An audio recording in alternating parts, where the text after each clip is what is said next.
Baik, sekarang kita akan masuk ke dalam penutup ya, kesimpulan untuk lecture ini. Lecture yang kedua, kita sudah membahas tentang rethinking our supply chain strategy. Jadi sebelumnya lecture yang sebelumnya adalah tentang bagaimana tentang strategi secara umum. Kalau sekarang memang kita fokus ke supply chain strategi.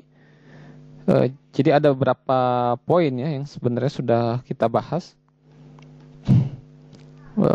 Ada 3 tantangan. Yang pertama adalah bagaimana kita mengevaluasi current supply chain strategi.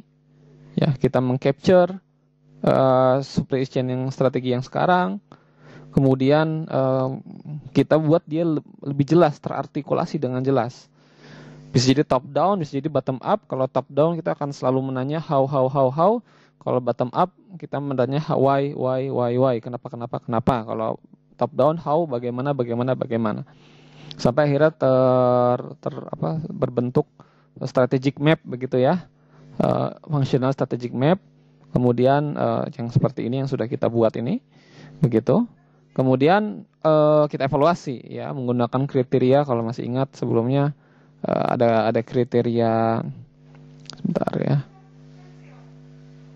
ada beberapa kriteria untuk kita menilai apakah sudah cukup baik atau tidak begitu ya supply chain strategi kita. Seperti ini ya, menggunakan apakah sudah coverage, clarity, visibility dan lain-lain. Kemudian sampai ada 10 poin ya setidaknya yang kita gunakan untuk mengevaluasi. Kemudian selanjutnya challenge yang kedua adalah kita mengantisipasi kebutuhan masa depan. Kita mengembangkan yang namanya skenario planning ya, kita mengembangkan skenario, kita brainstorming gitu ya untuk sebuah jangka panjang. Ya, kalau kita menggunakan grafik seperti ini ya. Kita buat skenario-nya beberapa, kemudian kita debrief, kita gabungkan. Kemudian kita klasifikasi mana yang masuk no brainer, no regret, no gainer, dan mana yang masuk contingent implication. Oke. Begitu ya. Kemudian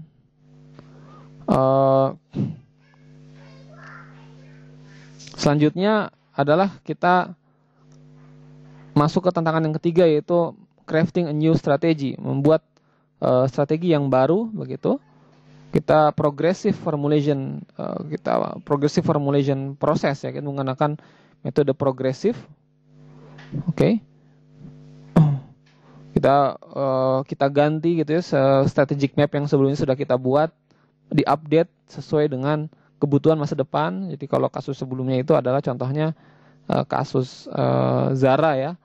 Jadi Zara punya kebutuhan masa depan ingin lebih sustainable, maka ini dibongkar ini ya. Bukan dibongkar sama sekali, tapi mungkin diupdate beberapa bagiannya sehingga sesuai dengan future needs tersebut, sesuai dengan kebutuhan masa depan tersebut. Lalu kita evaluasi juga ya, ada beberapa kriteria evaluasi untuk functional strategy map, begitu. Kita redesign akhir strateginya. Oke, seperti itu mungkin semacam overall tentang strategic supply chain yang bisa coba kita buat, gitu ya, dalam aspek strategis. Selain yang sisinya operasional juga ada yang levelnya strategis seperti ini. Oke, terima kasih.